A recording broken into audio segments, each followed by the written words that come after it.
Hi అండి. మానస సంపత్. చిన్నవాళ్ళం నడిచే వెళ్దాం. ఏ ఉద్యోగం రాక ఖాళీగా ఉండి ఏం చేయాలో తెలియక ఇక అప్పుడు మొదలెడతారన్నమాట. ఏదో ఒకటి ఇప్పుడు ఎవరో ఒకళ్ళు ఏదో బిజినెస్ పెట్టి స్టార్ట్ చేసి సక్సెస్ అయ్యి ఉంటారు కదా.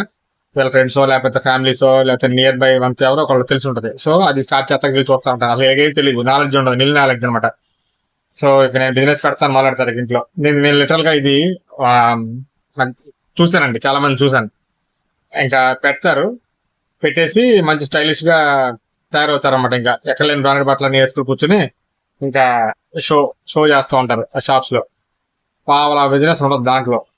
ఇంకా ఎదురు పెట్టి పెట్టి పెట్టి పెట్టి పెట్టి ఇక జంపు పారిపోయారు, పారిపోతారు. ఇంకా అప్పుడు మీద పడతారు కదా, రొటేషన్ అవ్వదు. ఇంకా 2-3 నెలలకి రెంటలు కట్టాలి, మళ్ళీ బిల్డప్ కి మంచి సెంటర్ లో పెడతారు షాప్స్. అది ఈజీ.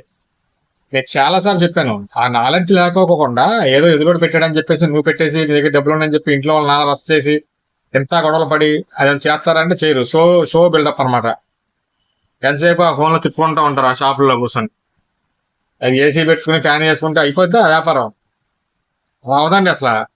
మీరు ఇంట్లో వాళ్ళని ఇబ్బంది పెట్టద్దు, మీరు షోగా చేయొద్దు. ఎందుకు షో దేనికి ఉపయోగం? దేనికి ఉపయోగం ఉందా? దేనికన్నా ఉపయోగం ఉందా? అసలు ఆ అనుభవం కూడా మీకు ఎందుకు పనికాదు. ఎందుకంటే ఏమి తెలియకుండా పెట్టారు. అసలు ఏమి తెలియదు, అసలు నెల నాలెడ్జ్. ఒక రెస్టారెంట్ పెట్టినా, ఒక స్టోర్ పెట్టినా, లేకపోతే ఇంకోటి ఏది పెట్టినా అసలు మీకు నాలెడ్జ్ లేదు. నేను చాలాసార్లు చెప్పాను, ట్రావెల్ చేయండి. దాంతో పాటుగా మీరు ఏదైతే బిజినెస్ పెడదాం అనుకున్నారో సిగ్గు పడుకోకుండా నిస్సిగ్గుగా యుగోస్ అని పక్కన పెట్టి డౌన్ ది ఎర్త్. మూటలు మోయాలంటే మూటలు మోయండి. క్లీన్ చేయాలి, ఫ్లోర్ క్లీనింగ్ అంటే floor cleaning, house keeping work మొత్తం నేర్చుకోండి.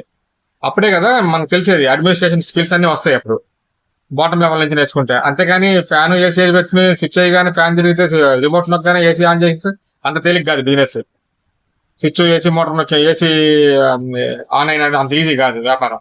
ఏమి నేర్చుకోకుండా ఎట్లా వెళ్ళి పెడతారు? డబ్బులు గంట బాగులో పోసినట్టే కదా. సో ఆలోచించండి, ఎవరిని మీరు మభ్య పెడతారు నాకు అర్థం కాదు. ఎవరిని మభ్య పెడతారు? ఇంట్లో వాళ్ళని సర్వనాశనం రోడ్డు మీద ఎక్కించడానికి నిద్రపోవట్లా జనాలు.